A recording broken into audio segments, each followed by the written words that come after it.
Last time మీకు dress అయితే చూపించాను కదా, వన్ సైడ్ కోట్ వచ్చిందని. ఇప్పుడు ఈ coat cutting and stitching video అయితే మీకు చూపిస్తున్నాను. ఫస్ట్ అయితే నేను ముందుగా ఇలాగా ఒక పేపర్ కటింగ్ అయితే చేసుకున్నాను మెజర్మెంట్స్ తోటి. ఆ పేపర్ కటింగ్ ని ఇలాగా నేను లైనింగ్ ఫ్యాబ్రిక్ మీద పెట్టి కట్ చేస్తున్నాను. ముందు మనం నార్మల్ బాడీ కొలతలు అయితే ఎలా తీసుకుంటామో అదే కొలతలతోటి మనం ఇది కటింగ్ అనేది చేయాలి. లెంత్ అయితే 15 ఇంచెస్ తీసుకుని నేను నార్మల్ గా షోల్డర్ 6 ఇంచెస్ పెట్టుకున్నాను. షోల్డర్ వచ్చేసి అండ్ ఆర్మ్ హోల్ లెంత్ వచ్చేసి 7 ఇంచెస్ అలా పెట్టుకుని డ్రెస్ కి పైన బాడీ పార్ట్ ఎలా అయితే మెజర్మెంట్ చేసుకుంటామో అదే మెజర్మెంట్స్ అయితే నేను దీనికి కూడా తీసుకున్నాను. ఇప్పుడు ఇదే విధంగా మన మెజర్మెంట్స్ తీసుకొని ఇలాగా కటింగ్ అయితే చేసుకోవాలి. మనం నెక్ అయితే ఏం గీయవద్దు, అది గీయకూడదు. ఓన్లీ ఆర్మ్ హోల్ మిగతా మెజర్మెంట్స్ మాత్రమే కటింగ్ చేసుకోవాలి. ఇలాగా ఫ్రంట్ అండ్ బ్యాక్ పార్ట్ ఈ రెండు పార్ట్స్ ని రెండు ఇలాగే కలిపి ఉంచుకొని మనం ఈ రెండు అయితే మనం ఇలా ఫోల్డింగ్స్ ని ఓపెన్ చేసేసిన తర్వాత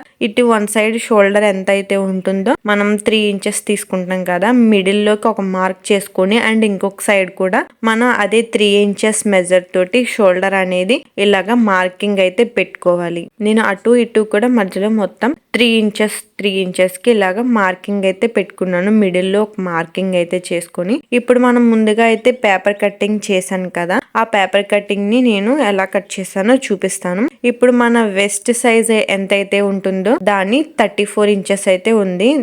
34 డివైడెడ్ బై 2 అంటే మన వెస్ట్ సైజ్ ఎంతైతే వస్తుందో దాన్ని డివైడెడ్ బై 2 చేసి ఆ వచ్చిన దాన్ని మళ్ళీ డివైడెడ్ బై 2 చేయాలి. నేను 34 డివైడెడ్ బై 2 చేస్తే నాకు 17 వచ్చింది. ఆ 17 ని మళ్ళీ డివైడెడ్ బై 2 చేస్తే నాకు 8.5 ఇంచెస్ వచ్చింది. ఇప్పుడు ఆ 8.5 ఇంచ్ ని మనం మిడిల్ లో ఒక లైన్ డ్రా చేసుకొని ఈ ఫ్యాబ్రిక్ కి ఆ మిడిల్ నుంచి మనం 8.5 ఇంచెస్ కి ఒక మార్క్ చేసుకోవాలి. ఇప్పుడు అక్కడ మార్క్ చేసుకున్న దగ్గర నుంచి పైన మనం షోల్డర్ ఎక్కడైతే సైడ్ ఇంకో షోల్డర్ మార్క్ చేసుకున్నాం కదా 3 ఇంచెస్ కి, అక్కడ నుంచి ఇక్కడ 8.5 కి ఒక క్రాస్ లైన్ అయితే పెట్టుకొని అక్కడికి ఇలాగ మనం కట్ చేసేసుకోవాలి. ఇప్పుడు ఈ కట్ చేసిన పీస్ ని మెయిన్ ఫ్యాబ్రిక్ ని 2 ఫోల్డ్ చేసి ఈ లైనింగ్ కట్ చేసిన ఫ్యాబ్రిక్ ని మెయిన్ ఫ్యాబ్రిక్ మీద మనం సెక్యూర్ గా లైన్ పిన్స్ అవి పెట్టేసుకొని లేదా లైన్ డ్రా చేసుకొని ఇప్పుడు మెయిన్ ఫ్యాబ్రిక్ ని కూడా మనం సేమ్ ఇదే ప్యాటర్న్ లో కట్ చేసుకోవాలి. చూసారు కదా, ఇలాగా నేను లైనింగ్ అండ్ మెయిన్ ఫ్యాబ్రిక్ రెండు కూడా ఇలాగా కట్ చేసేసాను. ముందైతే నేను లేస్ తీయకుండా కట్ చేసాను, తర్వాత నేను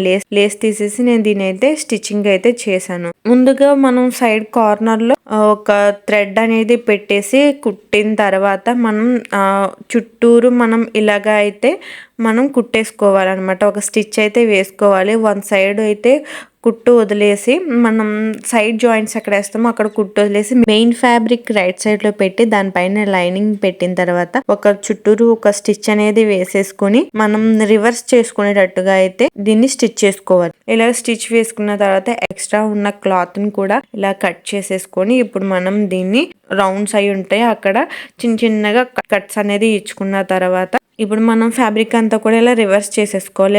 ఇలా రివర్స్ చేసేసుకుంటే మనకి షోల్డర్ అనేది జాయింట్ చేసుకునేటప్పుడు ఇలాగా నీట్ గా ఉంటది అనమాట.